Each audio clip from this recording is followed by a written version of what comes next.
Good, the doorbell chimed, interrupting the silence. That must be Dr. Evans, my father said, standing up. But it wasn't the doctor. Uncle Thomas walked into the living room, his face grim. He wasn't alone. Standing behind him, looking remarkably composed despite the late hour, was a man I hadn't seen in years. He was dressed in a tailored navy suit, his dark eyes fixed entirely on me. Julian? I whispered, my heart skipping a bizarre, unexpected beat. Julian Thorne. He was the heir to the Thorne conglomerate, my father's biggest rival in the business world, and the boy who had relentlessly teased me throughout high school until he was abruptly sent overseas for college. Hello, Samantha, Julian said, his voice smooth and incredibly deep. He stepped past Uncle Thomas, his gaze dropping immediately to the bandage on my cheek. His jaw clenched, a fleeting look of dangerous anger crossing his features before he masked it with a polite smile. My father stood up, his posture instantly defensive. Julian, what are you doing here at this hour? Your father and I have an understanding. This isn't about our father's business, Mr. Earnhar, Julian said, his eyes never leaving mine. I heard what happened tonight at the concert venue. News travels fast when an empire falls. He reached into his jacket pocket and pulled out a small velvet box, setting it gently on the coffee table between us. I heard the Lawrence engagement is officially off, Julian continued, his voice soft but carrying a terrifying, undeniable weight. Which means, Mr. Earnhar, you are currently looking for a new alliance. I stared at the velvet box, my breath hitching in my throat. And I, Julian said, finally looking at my father, have waited 5 years for her to be single again.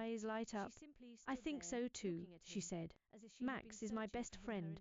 He's a golden retriever, and he's really silly. He chases butterflies and steals my grandma's socks. I don't know what I'd do without him. Ella smiled back, a faint, almost imperceptible smile, but a smile nonetheless. It felt foreign, like a muscle she hadn't used in years, but it didn't hurt. They continued walking, the mist beginning to lift just a little, enough to see the outline of the cove ahead. The sound of the waves was louder now, crashing against the rocks with a fierce intensity. There he is, Lila cried, pointing toward the water. Ella followed her gaze, and sure enough, she saw a golden retriever standing on a small, jagged rock, surrounded by swirling water. The dog was barking, his tail wagging frantically, but he couldn't move.